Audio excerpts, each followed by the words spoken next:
आणि यानंतर आता न्यूज टॉप 9 मध्ये मुंबईसह उपनगरात काय घडतंय बघूयात। मुंबईमध्ये गॅस मिळत नाहीये आणि त्यामुळे कामगार गावाच्या वाटेवरती आहेत। रेल्वेने मूळ गावाकडे जाण्यासाठी कामगारांची कुर्ला टर्मिनसवरती मोठी गर्दी बघायला मिळाली। कुर्ला नेहरू नगर मधील पोलीस निवासस्थानांच्या पुनर्विकासाला गती। पोलीस अधिकारी आणि कर्मचाऱ्यांना मालकी हक्काची घरे उपलब्ध करून देण्यासाठी शासन सकारात्मक। गृहनिर्माण राज्यमंत्री डॉक्टर पंकज भुयर यांची माहिती।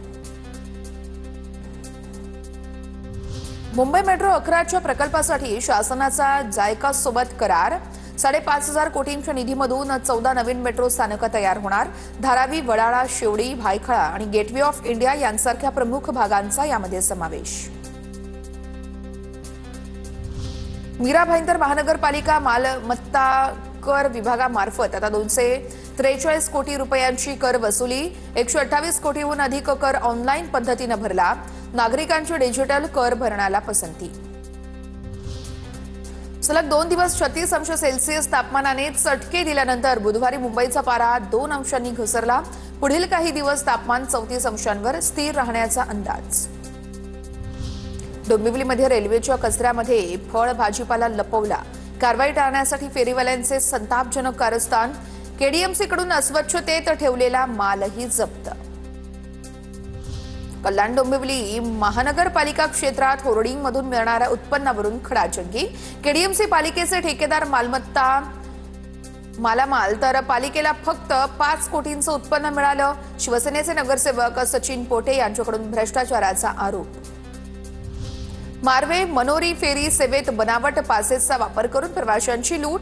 गावकऱ्यांच्या आंदोलनानंतर आमदार असलम शेख आक्रमक। फेरी सेवा घोटाळ्याची चौकशी होणार असल्यानं गावकऱ्यांनी मानलेत आभार।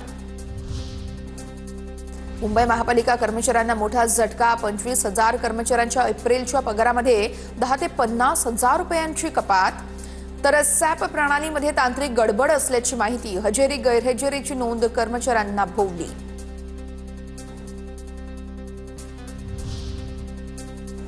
आता आपण जाणार आहोत पुणे जिल्ह्यामध्ये। तिथे काय घडतंय बघूयात न्यूज टॉप 9 मधून।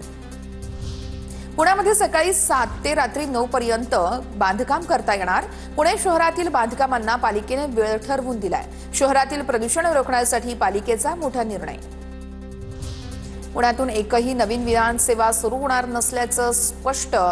तर पुणे विमानतळावरून 15 स्लॉट वाढवण्याची हवाई दलाची परवानगी। मात्र वाढीव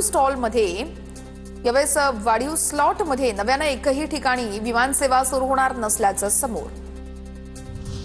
पुण्यामध्ये आज श्रीराम नवमी निमित्त वाहतुकीत काहीसे बदल।